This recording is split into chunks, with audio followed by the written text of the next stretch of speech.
Jeste li ikad stavili kutiju od jaja ispod kreveta?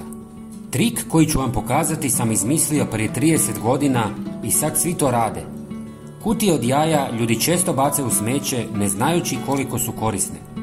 Jeste li znali da je kutiju za jaja izumio Joseph Coyle 1911. godine u Kanadi kako bi riješio problem lomljenja jaja tijekom transporta? Izum je proizašao iz sukoba između farmera i vlasnika hotela zbog slomljenih jaja u dostavi.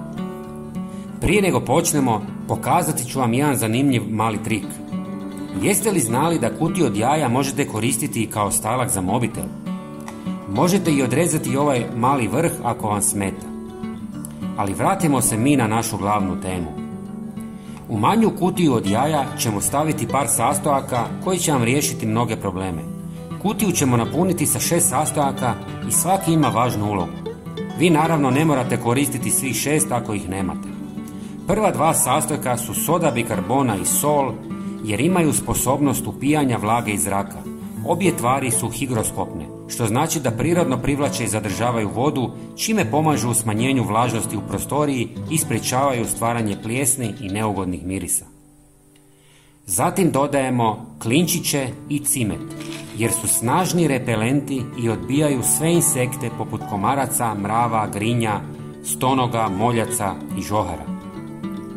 I na kraju dodajemo lavandu i kamilicu koji su izvrsni za smirenje i poboljšanje sna zbog svojih prirodnih umirujućih svojstava.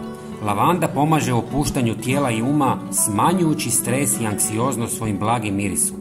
Kamilica s druge strane poznata je po svom sedativnom učinku, pomaže u smanjenju nesanice i doprinosi mirnijem snu.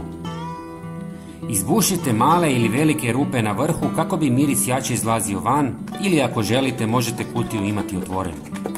Sada ste maksimalno zaštićeni od insekata, vlage i plijesni na zidovima i bit ćete smireniji i lakše ćete zaspati i to sve bez teških kemikalija.